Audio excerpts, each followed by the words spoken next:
Olá, sejam bem-vindos a mais um dia do nosso plano de leitura da Bíblia. Hoje nós estamos no dia 138 e faremos a leitura dos capítulos 5, 6 e 7 do livro de Neemias. Então vamos lá, capítulo 5. A solução das injustiças sociais. Ora, o povo, homens e mulheres, começou a reclamar muito de seus irmãos judeus. Alguns diziam: Nós, nossos filhos e nossas filhas, somos numerosos, precisamos de trigo para comer e continuar vivos. Outros diziam: Tivemos que penhorar nossas terras, nossas vinhas e nossas casas para conseguir trigo para matar a fome. E havia ainda outros que diziam: Tivemos que tomar dinheiro emprestado para pagar o imposto cobrado sobre as nossas terras e as nossas vinhas. Apesar de sermos do mesmo sangue dos nossos compatriotas e de nossos filhos serem tão bons quanto os deles, ainda assim temos que sujeitar os nossos filhos e as nossas filhas à escravidão. E de fato, algumas de nossas filhas já foram entregues como escravas e não podemos fazer nada, pois as nossas terras e as nossas vinhas pertencem a outros. Quando ouvi a reclamação e essas acusações, fiquei furioso. Fiz uma avaliação de tudo e então repreendi os nobres e os oficiais, dizendo-lhes: Vocês estão cobrando juros dos seus compatriotas. Por isso convoquei uma grande reunião contra eles e disse: Na medida do possível, nós compramos de volta nossos irmãos judeus que haviam sido vendidos aos outros povos. Agora vocês estão até vendendo seus irmãos. Assim, eles terão que ser vendidos a nós de novo. Eles ficaram em silêncio, pois não tinham resposta. Por isso prossegui: O que vocês estão fazendo não está certo. Vocês devem andar no temor do nosso Deus para evitar a zombaria dos outros povos, os nossos inimigos. Eu, os meus irmãos e os meus homens de confiança também estamos emprestando dinheiro e trigo ao povo. Mas vamos acabar com a cobrança de juros. Devolvam-lhes imediatamente suas terras, suas vinhas, suas oliveiras e suas casas, e também os juros que cobraram deles, a centésima parte do dinheiro, do trigo, do vinho e do azeite. E eles responderam: Nós devolveremos tudo o que você citou, e não exigiremos mais nada deles. Vamos fazer o que você está pedindo. Então convoquei os sacerdotes e os fiz declarar sob juramento que cumpririam a promessa feita. Também sacudi a dobra do meu manto e disse: Deus assim sacuda de sua casa e de seus bens todo aquele que não mantiver a sua promessa. Tal homem seja sacudido e esvaziado. Toda a assembleia disse: Amém, e louvou o Senhor. E o povo cumpriu o que prometeu. O exemplo de Neemias. Além disso, desde o 20º ano do reinado de Atarxerxes, quando fui nomeado governador deles na terra de Judá, até o 32º ano do seu reinado, durante 12 anos, nem eu nem meus irmãos comemos a comida destinada ao governador. Mas os governantes anteriores, aqueles que me precederam, puseram um peso sobre o povo e tomavam dele 480 gramas de prata, além de comida e vinho. Até os seus auxiliares oprimiam o povo, mas, por temer a Deus, não agi dessa maneira. Ao contrário, eu mesmo me dediquei ao trabalho neste muro. Todos os meus homens de confiança foram reunidos ali para o trabalho, e não compramos nenhum pedaço de terra. Além do mais, 150 homens, entre judeus do povo e seus oficiais, comiam à minha mesa, como também pessoas das nações vizinhas que vinham visitar-nos.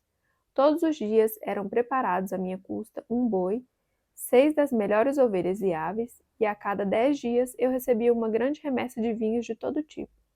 Apesar de tudo isso, jamais exigia comida destinada ao governador, pois eram demasiadas as exigências que pesavam sobre o povo. Lembra-te de mim, ó meu Deus, levando em conta tudo o que fiz por este povo. Capítulo 6. A tentativa de intimidação. Quando Sambalate, Tobias, Gesem, o árabe, e o restante de nossos inimigos souberam que eu havia reconstruído o muro e que não havia ficado nenhuma brecha, embora até então eu ainda não tivesse colocado as portas nos seus lugares, Sambalate e Gesem mandaram-me a seguinte mensagem: Venha, vamos nos encontrar num dos povoados da planície de Ono. Eles, contudo, estavam tramando fazer-me mal. Por isso enviei-lhes mensageiros com esta resposta: Estou executando um grande projeto e não posso descer. Por que parar a obra para ir encontrar-me com vocês? Eles me mandaram 4 vezes a mesma mensagem e todas as vezes lhe dei a mesma resposta. Então, na quinta vez, Sambalate mandou-me um dos seus homens de confiança com a mesma mensagem. Ele tinha na mão uma carta aberta em que estava escrito: Dizem entre as nações, e Gesem diz que é verdade, que você e os judeus estão tramando uma revolta e que por isso estão reconstruindo um muro. Além disso, conforme dizem, você está na iminência de se tornar o rei deles. E até nomeou profetas para fazerem em Jerusalém a seguinte proclamação a seu respeito: há um rei em Judá. Ora, essa informação será levada ao rei, por isso vamos conversar. Eu lhe mandei essa resposta. Nada disso que você diz está acontecendo, é pura invenção sua. Estavam todos tentando intimidar-nos, pensando, eles serão enfraquecidos e não concluirão a obra. Eu, porém, orei pedindo, fortaleça agora as minhas mãos. Um dia fui à casa de Semaías, filho de Delaías, neto de Meetabel, que estava trancado portas adentro. Ele disse, vamos encontrar-nos na casa de Deus, no templo, a portas fechadas, pois estão querendo matá-lo. Eles virão esta noite. Todavia eu lhe respondi, acha que um homem como eu deveria fugir? Alguém como eu deveria entrar no templo para salvar a vida? Não, eu não irei. Percebi que Deus não o tinha enviado e que ele tinha profetizado contra mim porque Tobias e Sambalate o tinham contratado. Ele tinha sido pago para me intimidar, a fim de que eu cometesse um pecado agindo daquela maneira. E então eles poderiam difamar-me e desacreditar-me. Lembra-te do que fizeram Tobias e Sambalate, meu Deus. Lembra-te também da profetisa Noadia e do restante dos profetas que estão tentando me intimidar. O término da reconstrução. O muro ficou pronto no 25º dia de Elul, em 52 dias.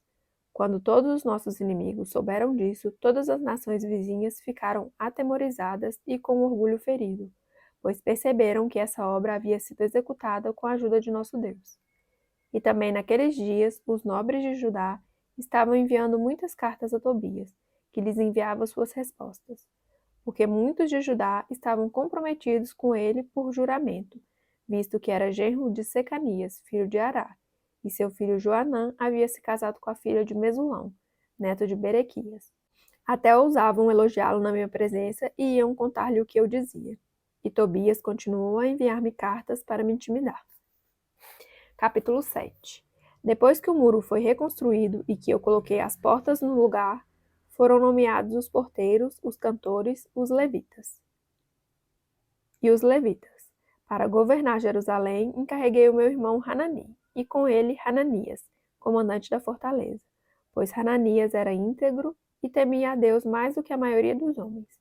Eu lhes disse, as portas de Jerusalém não deverão ser abertas enquanto o sol não estiver alto. E antes de deixarem o serviço, os porteiros deverão fechar e travar as portas. Também designei moradores de Jerusalém para sentinelas, alguns em postos no muro, outros em frente das suas casas. A lista dos exilados que retornaram. Ora, a cidade era grande e espaçosa, mas havia poucos moradores, e as casas ainda não tinham sido reconstruídas. Por isso, meu Deus pôs no meu coração reunir os nobres, os oficiais e todo o povo para registrá-los por famílias. Encontrei o registro genealógico dos que foram os primeiros a voltar. Assim estava registrado ali. Estes são os nomes da província que voltaram do exílio, os quais Nabucodonosor, rei da Babilônia, havia levado prisioneiros. Eles voltaram para Jerusalém e para Judá, cada um para sua própria cidade, em companhia de Zorobabel, Jesua, Neemias, Azarias, Ramaías, Naamani, Mardoqueu, Bilsã, Misperete, Bigvai, Neum e Baaná. E esta é a lista e o número dos que retornaram pelos chefes de família e respectivas cidades. Os descendentes de Parós, 2.172. De Cefatias, 372. De Ará, 652. De Paate-Moabe, por meio da linhagem de Jesua e Joabe, 2.818. De Elão, 1.254. De Zatu, 845. De Zacai, 760. De Binui, 648. De Bebai, 628. De Asgade, 2.322. De Adonicão, 667. De Bigvai, 2.067. De Adim, 655. De Ater, por meio de Ezequias, 98. De Rassum, 328. De Bessai, 324. De Harife, 112. De Gibeon, 95. Das cidades de Belém e de Netofate, 188. De Anotote, 128. de Bet-Asmavete, 42, de Kiriat Jearim, Sefira e Beerote, 743, de Ramá e Geba, 621, de Miquimás, 122, de Betel e Ai, 123, do outro Nebo, 52, do outro Elão, 1254, de Harim, 320, de Jericó, 345, de Lode, Hadid e Ono, 721, de Senaá, 3.930.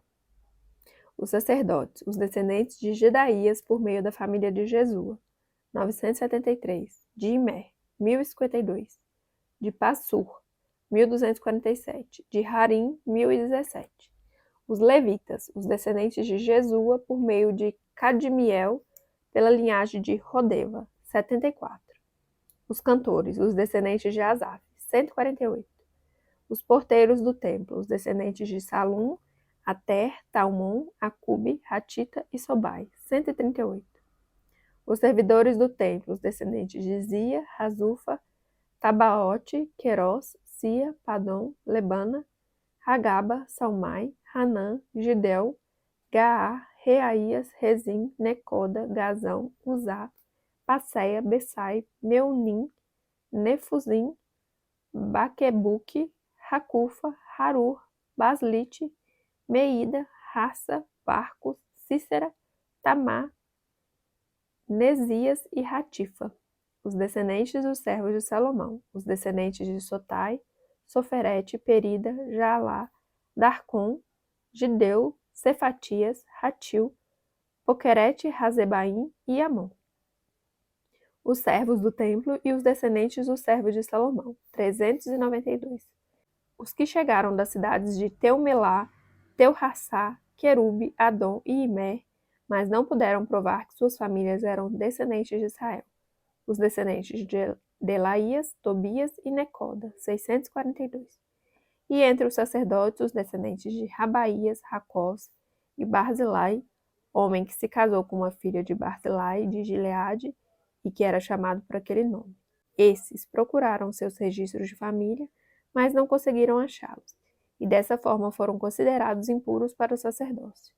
Por isso o governador determinou que eles não comessem das ofertas santíssimas, enquanto não houvesse um sacerdote para consultar o Urim e o Tumim. O total de todos os registrados foi de 42.360 homens, além dos seus 7.337 servos e servas. Havia entre eles 245 cantores e cantoras.